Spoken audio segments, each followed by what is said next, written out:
Voltando do recesso parlamentar, tenho a alegria de registrar que nesses últimos 20 dias fiz o que gosto de fazer. Um giro pelo meu estado, o estado de Pernambuco, que tenho a honra de representar nesta casa. Caminhei por todas as regiões de Pernambuco, região metropolitana, Zona da Mata, Agreste e o meu sertão. Falei com prefeitos, vice-prefeitos, vereadores, lideranças sindicais, discuti e debati com servidores públicos, com pequenos empresários, com trabalhadores. E destas visitas, recolhi graves preocupações, que hoje, aqui nesta tribuna, quero compartilhar com os meus pares. É notória a crise financeira e fiscal que enfrentam os municípios brasileiros e, em particular, os municípios pernambucanos. Ouvi de pequenas prefeituras a médias e grandes prefeituras as dificuldades dos gestores de honrar compromissos com o servidor público, de honrar os compromissos de custeio da máquina, sobretudo em relação aos serviços de educação, de saúde e de segurança. Esses serviços, atualmente, estão fortemente precarizados e quem paga a maior conta são os mais pobres, é a classe trabalhadora que depende dos serviços públicos oferecidos pelos estados e pelos municípios brasileiros. Falei aos gestores do esforço do Congresso Nacional, do esforço do Senado Federal, através da Comissão Especial do Pacto Federativo, que priorizou a votação em cima do projeto de lei do senador Randolph e que foi posteriormente agasalhado pelo Poder Executivo, que encaminhou ao Congresso Nacional, primeiro à Câmara e depois aqui no Senado Federal, a legalização dos recursos de brasileiros, pessoas físicas e jurídicas, depositadas no exterior. Para a frustração dos gestores, para a minha frustração, a presidenta Dilma sanciona a lei de repatriação de recursos, colocando veto em relação à multa que estava prevista também para financiar o FPM e o FPE. Segundo a Confederação Nacional dos Municípios, é possível que estes recursos possam proporcionar de 2 cotas adicionais até 4 cotas. A presidente, que fez a sanção da lei de forma isolada no Palácio do Planalto, sem ter a sensibilidade de reconhecer a grave crise fiscal que atravessa os estados e municípios. Poderia ter convocado os prefeitos para sancionar essa lei em conjunto, porque esse é o único recurso novo que poderá ingressar nos cofres das prefeituras, que possa dar a perspectiva do equilíbrio das contas.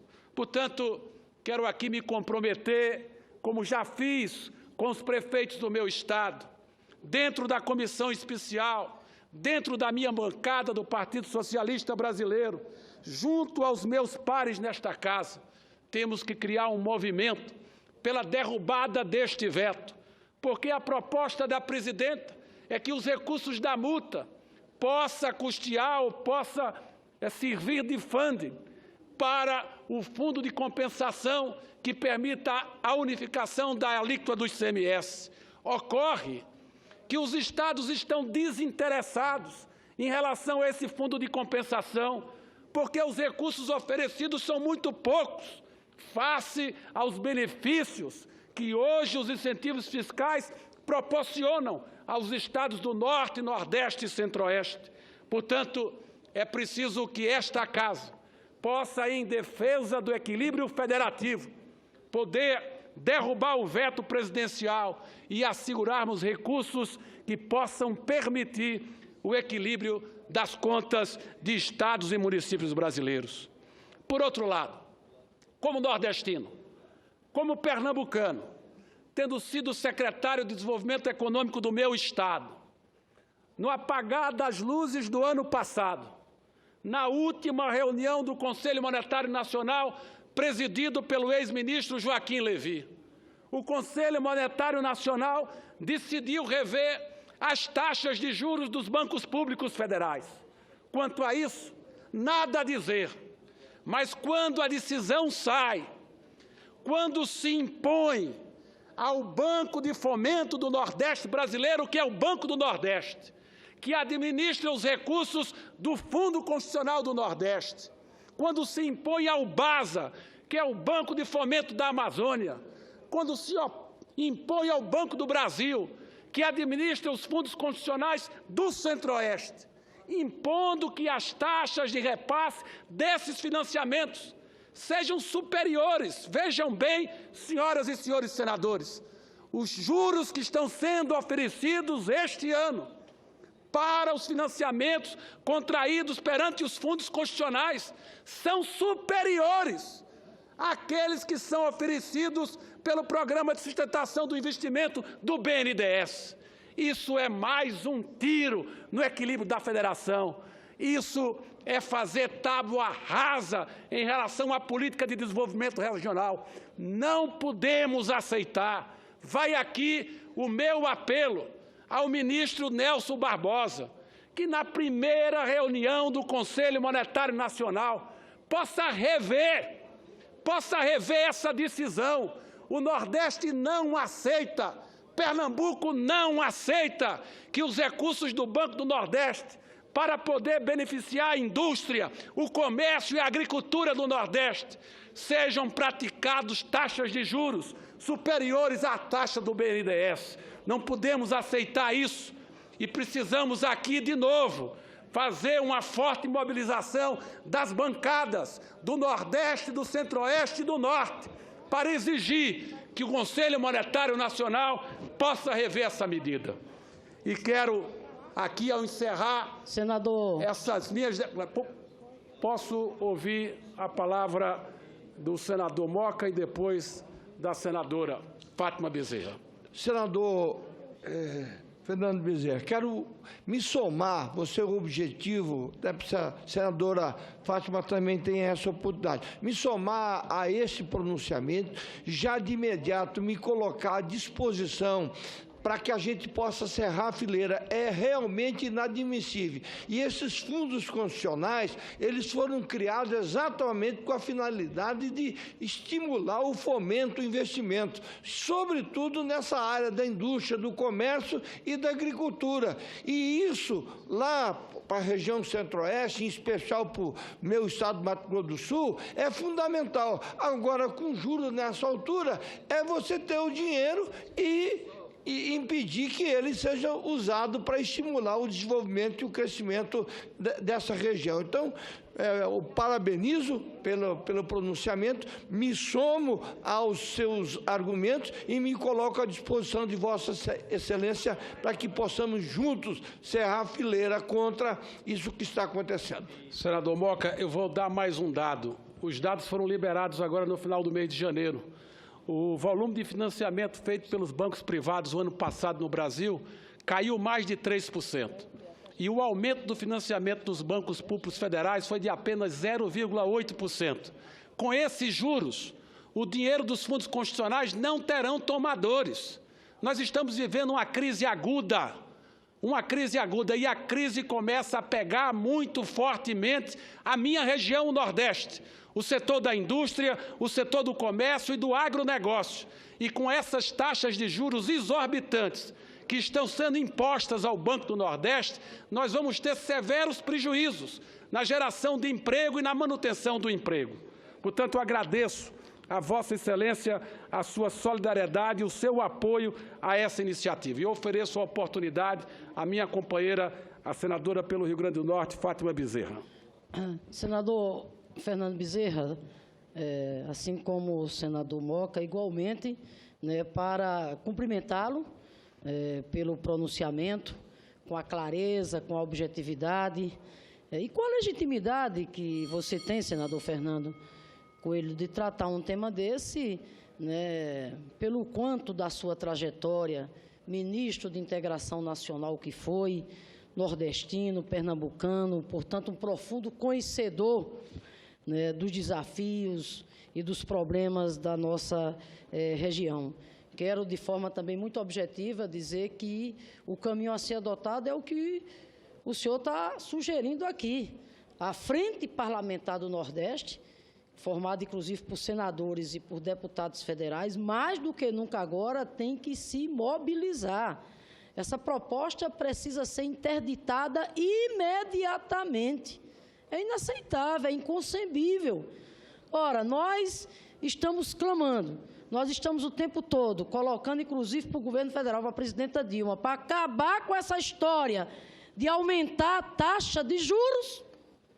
Ainda bem que o novo ministro, Nelson Barbosa, deu uma sinalização já positiva, quando agora, né, enfim, não houve o aumento da chamada taxa de juros. Né? Então, tem que baixar essa taxa de juros e muito menos pensar em aumentar mais ainda taxa de juros para a região Nordeste, através dos chamados fundos constitucionais. Então, quero aqui somente me somar e dizer a Vossa Excelência que nós, aqui do Rio Grande do Norte, estaremos apostos, né, nessa luta junto com Vossa Excelência. E aproveitar rapidinho, senador Fernando, também para convocar a bancada do Nordeste, para a gente também ficar agora vigilante no que diz respeito à medida provisória 707, que foi a medida provisória ditada pela presidenta Dilma, uma iniciativa sensata, importante da presidenta, que, diante do clamor, né, dos pequenos agricultores e dos produtores rurais lá da nossa região, da região Nordeste, editou a medida provisória, exatamente prorrogando, né, o pagamento das dívidas. De iniciativas como essa que o Nordeste precisa, e não, pelo amor de Deus, de aumento de taxa de juros. Conte conosco. Senadora Fátima Bezerra, agradeço vossa parte e Vossa Excelência lembra muito bem, a medida provisória 707 é uma bela iniciativa do governo federal, precisamos apenas aprimorar ela, porque é preciso incluir na 707 aquelas execuções já iniciadas pelo Banco do Brasil e pelo Banco do Nordeste, para que esses agricultores, pequenos agricultores, sobretudo da agricultura familiar, que estejam sendo executados, possam ter a oportunidade de ser beneficiados também com a prorrogação do crédito rural. O semiárido do Nordeste brasileiro há 3 anos não tem um inverno regular. Oxalá esse ano a gente possa superar as nossas dificuldades e poder ter água durante os meses de fevereiro e o mês de março, e a gente poder atravessar as dificuldades que se acumularam nos últimos 3, 4 anos. E para encerrar, senhor presidente, agradecendo pela compreensão de Vossa Excelência,